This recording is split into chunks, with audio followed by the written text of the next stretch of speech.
So let start with signs of the hour. Minor signs کیا ہیں جو ہمیں اس وقت فل فلو میں نظر آ رہے ہیں. مائنر سائنس سمجھنے سے پہلے ایک اصطلاح سمجھ لیں, فتنہ, کیونکہ فتنے کا دور, اور نبی صلی اللہ علیہ وسلم نے بار بار فتنے کا ورڈ یوز کیا ہے, قرآن نے فتنے کا ورڈ یوز کیا. تو فتنہ ہوتا کیا ہے؟ فتنے کا word in short literally it means test and turmoil, کہ تمہیں ٹیسٹ کیا جائے گا, تمہارے لیے ایک چیز جو ہے وہ ٹرموائل بن جائے گی, ڈیفیکلٹ بن جائے گی, تمہیں فیس کرنا پڑے گا. مجھے ایک اسکالر نے بڑا زبردست میننگ فتنے کا سمجھایا ہے, لٹرل مجھے اس کی پکچر دکھائی کہ فتنہ اصل میں ہے کیا. انہوں نے کہا فتنہ یہ ہے کہ تمہارے ارد گرد آگ لگی ہوئی ہے چاروں طرف, لیکن تم نے وہاں پہ رہنا بھی ہے. اب اس ہال میں اللہ نہ کرے آگ لگ جائے, لیکن اس ہال سے باہر ہم نہیں جا سکتے, ہم نے اسی ہال میں رہنا ہے, اسی ہال میں بریتھ کرنا ہے. تو کیا کریں گے؟ یا تو آگ کو بجھانے کی کوشش کریں گے, یا پھر کوئی ہے وہ ماسک پہنیں گے تاکہ ایٹ لیسٹ آگ کے فیومز تو ہمیں نقصان نہ دیں. تو یہی فتنہ ہے. آج کا دور مسلمان کے لیے لٹرلی اس طرح بن چکا ہے کہ اگر تو آپ نے مسلمان رہنا ہے, ایک ہے کہ مسلمان نہیں رہنا, ایک ہے کہ اگر آپ نے واقعی دین کو پریکٹس کرنا ہے, مسلمان رہنا ہے, اس فلسفی پہ چلنا ہے جو فلسفی ہمارے نبی نے دی, تو پھر it's like living in fire. جیسے نبی صلی اللہ علیہ وسلم نے کہا کہ قیامت کے قریب دین پر چلنا ایسے ہوگا جیسے ایک انسان دہکتے ہوئے کوئلے کو اپنے ہاتھ میں پکڑ لے, ظاہر ہے جلے گا وہ. تو ہمارے ارد گرد یہ جو فتنہ ہے, یہ جو آگ ہے, یہ کیا ہے؟ اس کو تھوڑا سا سمجھنے کی کوشش کریں. میں اس کو ایسے سمجھتا ہوں کہ اتنی ڈسٹریکشنز ہیں, اتنا ڈسٹریکٹڈ ہیومن بینگ کسی دور میں نہیں تھا جتنا آج کے دور میں ڈسٹریکٹڈ. ڈسٹریکٹڈ سے مراد ہے کہ کھو گیا ہے, بھول چکا ہے, اپنی آئیڈینٹی بھول چکا ہے, اپنے پرپس کو بھول چکا ہے, اتنا دور چلا گیا ہے اسلامک فلسفی سے, اتنا دور چلا گیا ہے کہ میں حیران ہوتا ہوں کہ ہمیں بیسکس بھی یاد نہیں رہے. یعنی اتنا ڈسیو ہو چکا ہے کامن بندہ, اللہ تعالی ہمیں بھی بچائے, اتنا ڈسیو ہو چکا ہے کہ سامنے نظر آ رہی ہے دجالیت, سامنے نظر آ رہا ہے کہ ڈسیپشن ہے کیا, لیکن اس کے باوجود فالو کر رہے ہیں, اس کے باوجود سوچتے نہیں ہیں, سوچنے کا ٹائم بھی نہیں ملتا. بائی دا وے یہ بھی ایک بہت بڑا مسئلہ ہے کہ اتنا کھپا دو انہیں, اتنا کھپا دو کہ ان بیچاروں کے پاس سوچنے کا ہی ٹائم نہ ہو.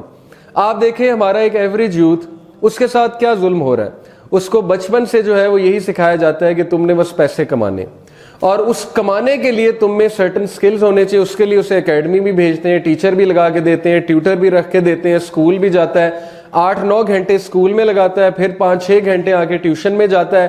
تو ایسا بچہ کیسے سوچے گا؟ اسکول میں کوئی ڈوز نہیں مل رہی, یہ جو کامن اسکولز ہیں وہاں پہ کوئی ڈوز نہیں ہے کہ فتنہ کیا ہوتا ہے, دجالیت کیا ہے, ڈسیپشن کیا ہے, آج کے مسلمانوں کے لیے چیلنجز کیا ہیں. مسلم آئیڈینٹی تو ویسے ہی ختم ہو گئی ہے, چیلنجز ڈسکس کرنا تو دور کی بات, مسلم آئیڈینٹی کو ریکگنائز کرانا یہ بھی ایک چیلنج بن چکا ہے کہ بھائی تم مسلمان ہو, تمہارا ایک ڈریس کوڈ ہے, تمہارے کچھ افکار و نظریات ہیں, تم ڈیفرنٹ کیسے ہو دوسروں سے, تم نے دوسروں کو یہ چیز دینی تھی لیکن بہرحال ہم خود کھو گئے.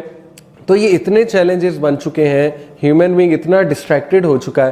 پھر پی ایچ ڈی کرنی ہے, 30 سال 32 سال اس میں لگ جائیں گے. پی ایچ ڈی کے بعد کمانا ہے, کھانا ہے, پیسے بنانے ہیں, تو کہاں سے ٹائم نکلے گا ان ساری چیزوں کا؟ ہیونگ سیڈ اٹ, اس کا یہ مطلب نہیں پی ایچ ڈی کرنا کوئی غلط بات ہے. کہنے کا مقصد یہ ہے کہ صرف مقصد ہمارا معاش بنا دیا گیا ہے, اور صرف مقصد دنیا کو بنا دیا گیا ہے, جس کی وجہ سے اب ان لائنز پہ ہم سوچتے ہی نہیں. اور ان لائنز پہ نہ سوچنا یہی دجالیت ہے میرے نزدیک. دجال سے ڈسیو کیوں ہوں گے میجورٹی؟ کیونکہ انہوں نے کبھی ان لائنز پہ سوچا ہی نہیں. لٹرلی دجال کا سسٹم, دجال سامنے کھڑا ہوگا, لوگ نہیں پہچانیں گے.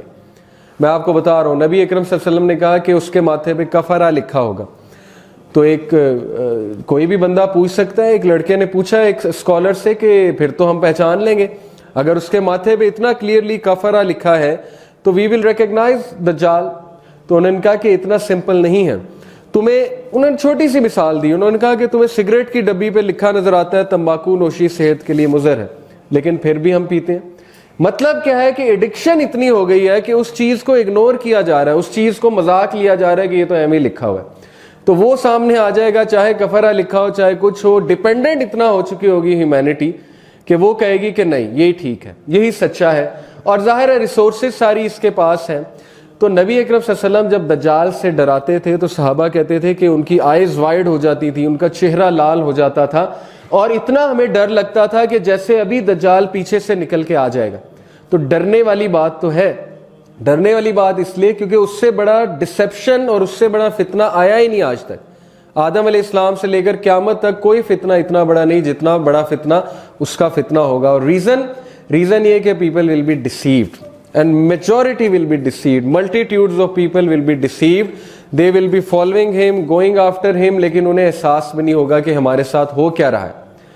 تو بہرحال یہ جو کانسیپٹ ہے میٹرکس کا, بڑا زبردست کانسیپٹ مجھے لگتا ہے, وہاں بھی آپ لوگوں کو نظر آ رہا ہے. اس مووی میں ایک خاص چیز جو مجھے نظر آئی کہ اس کو, ہیرو کو, نیو کو 2 پلز پریزنٹ کی جاتی ہیں, بلو پل اینڈ ریڈ پل.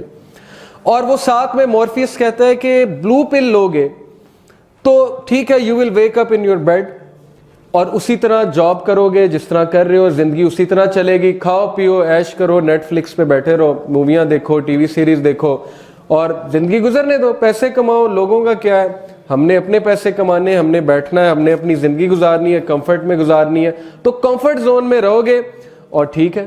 لیکن اگر تم ریڈ پل لیتے ہو تو پھر تمہاری آنکھ کھلے گی, وہ جو اندر کی آنکھ ہے, اور پھر تمہیں نظر آئے گا کہ سسٹم رن کیسے ہو رہا ہے اور اس وقت کتنے فالٹس ہیں ہمارے سسٹم میں.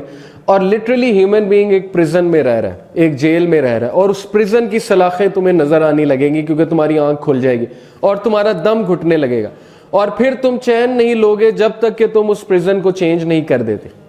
تو یہی مسلمان ہے. بلو پل, ریڈ پل. بلو پل وہ پل ہے, وہ لالی پاپ ہے, وہ گولی ہے جو اس وقت ہمیں سارا کا سارا میڈیا دے رہا ہے. وہ فلسفی ہے کہ کھا لے پی لے جی لے, ٹھیک ہے, کوکا کولا کا نعرہ ہے. اسی طرح من کی مان سپرائٹ کا نعرہ ہے, ڈیو نہ کیا تو پھر کیا جیا, یہ بھی ڈیو کا نعرہ ہے. تو ظاہر ہے یہ جو ہمیں پل مل رہی ہے, بلو پل, یہ پل ہمیں یہ کہتی ہے کہ دنیا اصل میں ختم ہو جانی ہے, تو تھوڑے دن انجوائے کر لے, اپنے پیسے شیسے بنا لے, اور ٹھیک ہے لوگوں کا کیا, لوگوں کو فارغ کرا. تو بار بار مجھے کلیئر کرنا پڑ رہا ہے, ہیونگ سیڈ اٹ, پیسے کمانا کوئی غلط بات نہیں ہے, کیونکہ ایسے لیکچر سے نا مسکنسیپشنز بھی لوگ لے کے جا سکتے ہیں کہ اس کا مطلب ہے پیسے کمانا غلط ہے. تو پیسے کمانا کوئی غلط نہیں ہے, نہ ہی کیریئر بنانا کوئی غلط ہے, نہ ہی ظاہر ہے کہ اپنے بال بچوں کا خیال کرنا, بزنس کرنا, انٹرپرینور بننا غلط ہے. لیکن اس کو مقصد بنا لینا, اس میں اتنا کھو جانا, اس میں اتنا ڈسیو ہو جانا کہ نمازیں بھی مس ہو رہی ہیں, اللہ تعالیٰ کا ذکر کہیں نہیں آیا, دور دور تک جو ہے وہ ریلیجن ہماری لائف میں ہے ہی نہیں, اسپرچویلٹی سے ہم اتنا دور چلے گئے, اتنا دور چلے گئے, قیامت کو ویسے ہی بھول چکے ہیں. تو یہ چیز غلط ہے, یہ چیز ڈسیپشن ہے, تو یہ نہیں ہونا چاہیے. تو آج انشاءاللہ ہم آپ کو ریڈ پل دیں گے, اور وہ ریڈ پل ہے قرآن و حدیث کا وہ نالج جس سے ہمارے رونگٹے کھڑے ہونے والے ہیں کہ ہمارے ساتھ گیم کیا ہو رہی ہے اور کیا ہونے والا ہے, لیکن ہم کیئر ہی نہیں کر رہے. ہمارے مطلب جوں تک نہیں رینگ رہی ہمارے ہاں, اور ہمارے ہاں ایسے محسوس ہو رہا ہے جیسے کہ ایک مکھی یہاں پہ آ کے بیٹھتی ہیں, اسے یوں جھٹک کے اٹھا دیتے ہیں, یعنی کچھ ہوا ہی نہیں.